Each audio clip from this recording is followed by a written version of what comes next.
میں ہوں سلمان رشید اور ایک مسافر کی دنیا میں آج ایک چھوٹا سا پبلک سروس پیغام ہے۔ ابھی گرمیوں میں جون میں گیا ہوا تھا ڈنمارک، اور وہاں پہ میں نے بہت کچھ دیکھا کہ وہ اپنے ماحول کو بچانے کے لیے کیا کچھ کر رہے ہیں۔ واتاورن جسے آپ ہندی میں اور پنجابی میں ادھر کہتے ہیں۔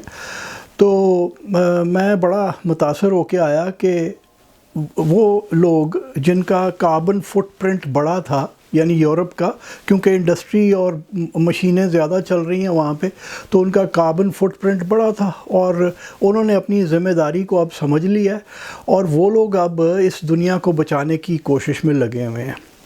تو جو ایک سب سے جو اہم چیز میں نے وہاں پہ دیکھی وہ یہ تھی کہ یہ جو سالڈ ویسٹ ہوتی ہے، یہ پلاسٹک اور یہ کاغذ لتا پتا جو ہمارے یہاں ہم روز پیدا کرتے ہیں، لاہور میں بھی سنا ہے کہ ہم روزانہ کوئی 1000 کے 2000 کلو گرام پیدا کر رہے ہیں۔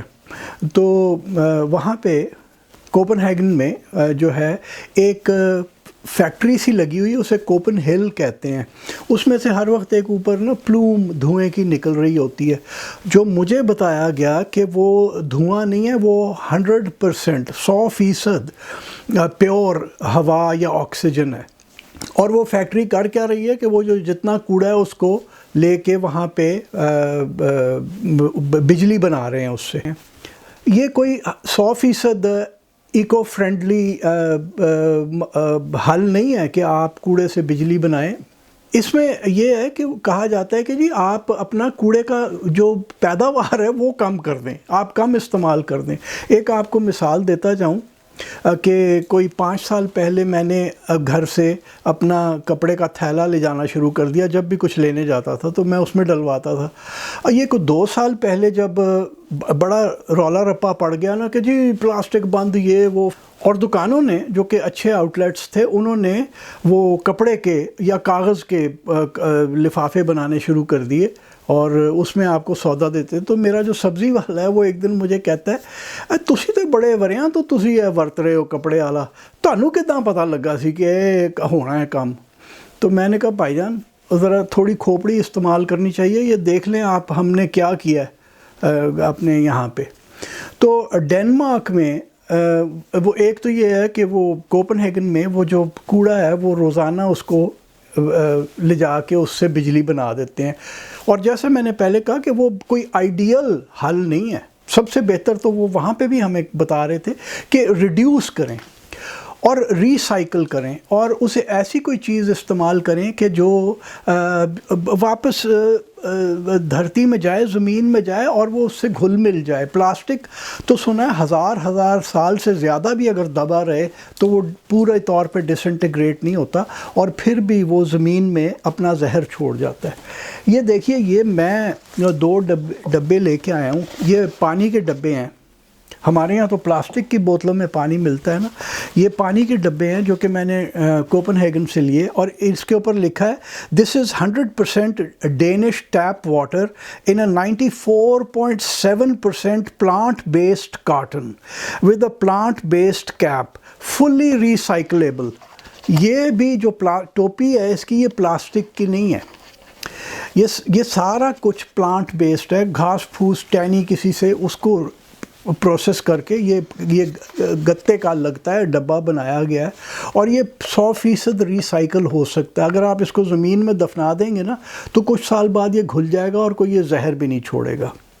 اور یہ جو ہم پلاسٹک استعمال کرتے ہیں، یہ میں آپ کو ایک تصویر دکھا دیتا ہوں، یہ آپ ذرا دیکھ لیجئے غور سے۔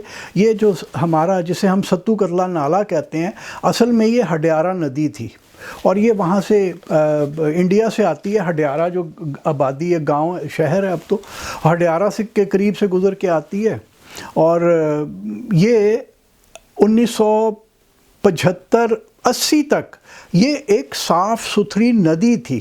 اب آپ اس کے حالات دیکھ لیں کہ یہ کوڑے کے آپ اس میں جو پلاسٹک ہم نے بیچ میں پھینکا ہوا ہے، نان ریسائکلیبل۔ یہ جو آپ کو بائیں ہاتھ 2 پائپ دکھ رہے ہیں، یہ ہر وقت ان ٹریٹڈ سویج، ہمارے جو گٹروں کا پانی ہے سیدھا کا سیدھا وہ وہاں پہ بڑے تالاب بنا ہوا ہے ایک، اس میں آتا ہے اور وہاں سے وہ سیدھا نالے میں جاتا ہے۔ اور یہ نالا کہاں جاتا ہے؟ یہ جاتا ہے راوی کے اندر۔ آپ اگر لاہور سے نیچے شروع ہو جائیں نا، راوی ایک گٹر سے بہتر نہیں ہے۔ اور یہاں رینالہ خرد کے نزدیک 1920 کی دہائی کے اندر سر گنگا رام، جن کے نام پہ ہمارا یہ ہسپتال ہے لاہور کا، گنگا رام ہسپتال، سر گنگا رام سول انجینئر تھے۔ انہوں نے ایک اریگیشن سکیم بنائی۔ پہلے تو انہوں نے رینالہ خرد کے اوپر ایک بجلی گھر لگایا، 1 میگا واٹ وہ پیدا کرتا تھا۔ پھر انہوں نے 3 پمپنگ سٹیشن بنائے، کیونکہ نہر جو گزر رہی تھی، جو لاہور سے گزرتی ہے، جس میں راوی کا پانی ہوتا ہے، تو وہ وہاں پہ نہر نیچی تھی، اور جس زمین کو آباد کرنا چاہ رہے تھے 80,000 ایکڑ زمین کو، وہ اونچی تھی۔ تو گنگا رام نے وہ 3 لفٹ سٹیشن ایجاد کیے، اور یہ ایک لفٹ سٹیشن کی آپ تصویر بھی دیکھ لیجئے۔ اس میں آپ کو پتہ چل رہا ہے کہ وہ پانی نہر سے اٹھایا جا رہا ہے اور دوسری نہر میں ڈالا جا رہا ہے ادھر کرنے کے لیے۔ یہ جو دوسری تصویر ہے، یہ ایک اور لفٹ سٹیشن کے نزدیک میں جو کھیت کھلیان ہیں ان کی تصویر ہے۔ یہ جو ان کو پانی دیا جا رہا ہے، اس کے پاس آپ کھڑے نہیں ہو سکتے، اس میں سے بدبو اتنی آتی ہے، اور وہ پتہ نہیں زہر آلود، ایک تو وہ ڈومیسٹک سویج ہے جو ہمارے گھروں سے نکلتا ہے گند، وہ ہے، اور پھر وہ فیکٹریوں کا بھی اس میں گند ہے۔ اور میں آپ کو یہ بتاؤں، یہ پہلی بار میں نے 1994 میں دیکھا تھا، تب یہاں پہ کوئی بو نہیں تھی، پانی صاف ستھرا تھا۔ ڈنمارک میں بھی یہ تھا کہ ان کے پاس تو خیر وہ ندیاں بھی نہیں ہیں، چھوٹے چھوٹے ہمارے دریاؤں کی طرح کے نہیں ہیں۔ ڈنمارک ایک چھوٹا سا ملک ہے، ان کے دریا بھی چھوٹے ہیں۔ میں نے ایک صاحب سے وہاں پہ پوچھا، میں نے کہا آپ لوگوں نے اپنے دریاؤں کو بھی گندا کیا تھا ایک زمانے میں؟ تو ہنس کے کہتے ہیں دریا؟ تو میں نے کہا یار جو بھی تھا اس کو کیا تو تھا نا؟ کہتا ہاں کیا تھا، اور وہ پھر میں نے کہا پھر صاف کر لیے ہیں نا؟ تو کہنے لگا ہاں، کیونکہ دیکھیے جرمنی میں جو ایک بڑا دریا ہے مائن، جو کہ فرانکفرٹ شہر سے گزرتا ہے، وہ بھی 1970 تک بالکل ایک گٹر کی طرح تھا، اس میں نہ کوئی مچھلی تھی، نہ اس میں کوئی تیر سکتا تھا۔ لیکن بعد میں جرمنز نے وہاں لگ کے وہ دریا صاف کر دیا، اب اس میں لوگ نہاتے تیرتے ہیں اور پکنک بھی کرتے ہیں وہاں پہ۔ تو ڈنمارک میں، کوپن ہیگن میں، یہ جو چونکہ وہ ایک سمندر کے کنارے ایک شہر ہے، تو وہاں پہ جو پانی سمندر کا تھا جہاں پہ آ کے لگتا تھا اور جہاں پہ آبادیاں تھیں، وہ بھی ایک زمانے میں بہت گندا تھا۔ تو اب اور اس میں نہانا بھی منع تھا، سوئمنگ کرنا اس کے اندر، تیرنا منع تھا۔ لیکن جب میں ابھی گیا ہوں تو انہوں نے مجھے بتایا کہ جی اب یہ جو ہمارا ساحل کا پانی ہے یہ بالکل صاف کر دیا گیا ہے، اور اس کے اندر یہ ہے کہ آپ اب وہاں پہ کوئی تیرنے کے مقابلے بھی ہوتے ہیں۔ اب گرمیاں چڑھ رہی تھیں تو جیسے ہی وہ کہتے ہیں ذرا اچھی صحیح موسم ہو جائے گا تو اس میں یہ مقابلے کیے جائیں گے۔ اچھا، تو جہاں ہم یہ پلاسٹک کے تھیلے اور پلاسٹک کی ہر چیز استعمال کر رہے ہیں، جو کہ جب پیٹرول بنتا ہے تو اس کا بائی پروڈکٹ ہے۔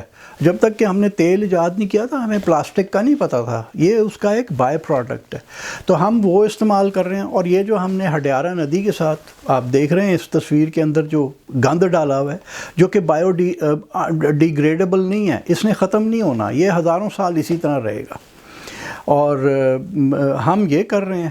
اور ڈنمارک میں وہ لوگ یہ کر رہے ہیں، اور انہوں نے اس ڈبے کے اوپر ایک چھوٹی سی تقریریں دونوں طرف لکھی ہوئی ہیں کہ آپ کو پتہ چل جائے کہ اگر آپ عقل سے کام نہیں لیں گے تو آپ کتنا بڑا پوری جو دنیا ہے اس کو کتنا بڑا نقصان پہنچا رہے ہیں۔ تو ہمیں بھی کچھ ڈینز سے سیکھ لینا چاہیے۔